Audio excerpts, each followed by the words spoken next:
తెలంగాణలో Kollapur assembly సీటులో independent గా పోటీ చేసి సెన్సేషన్ క్రియేట్ చేసింది బర్రెలక్క అలియాస్ కర్నే శిరీష. మళ్లీ నాగర్ కర్నూల్ లోక్సభ స్థానంలో నిలబడ్డా ఆమెను పట్టించుకున్న వాళ్ళు లేరు. డిగ్రీ చదువుకున్నా బర్రెలు కాసుకుంటున్నా అంటూ శిరీష పెట్టిన వీడియో అప్పట్లో వైరల్ అయింది. ఆ తర్వాత ఆమె పేరు బర్రెలక్కగా మారిపోయింది. నిరుద్యోగులకు న్యాయం చేస్తానంటూ అసెంబ్లీ ఎన్నికల్లో నిలబడింది.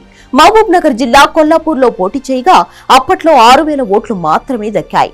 కంచి ఐలయ్య, జేడి లక్ష్మీనారాయణ లాంటి వాళ్లు బర్రెలక్కను సపోర్ట్ చేశారు.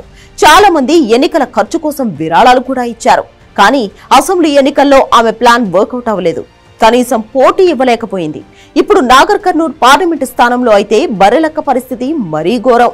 ఆమెకు ఈవీఎంల్లో 3,037 ఓట్లు పడితే పోస్టల్ బ్యాలెట్స్ ద్వారా మరో 50 ఓట్లు వచ్చాయి.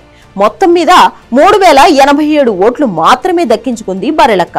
అంటే నాగర్ కర్నూల్ ఎంపీ స్థానంలో 20 మంది నిలబడగా అందులో బర్రెలక్కకు 12వ స్థానం దక్కింది.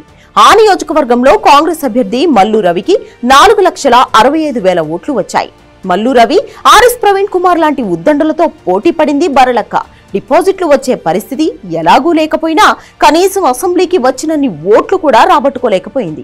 సోషల్ మీడియా ఫాలోయింగ్ ఉంది కదా అని పోటీ చేసిన బర్రెలక్కకు నాగర్ కర్నూల్ ప్రజలు గట్టి షాక్ ఇచ్చారు.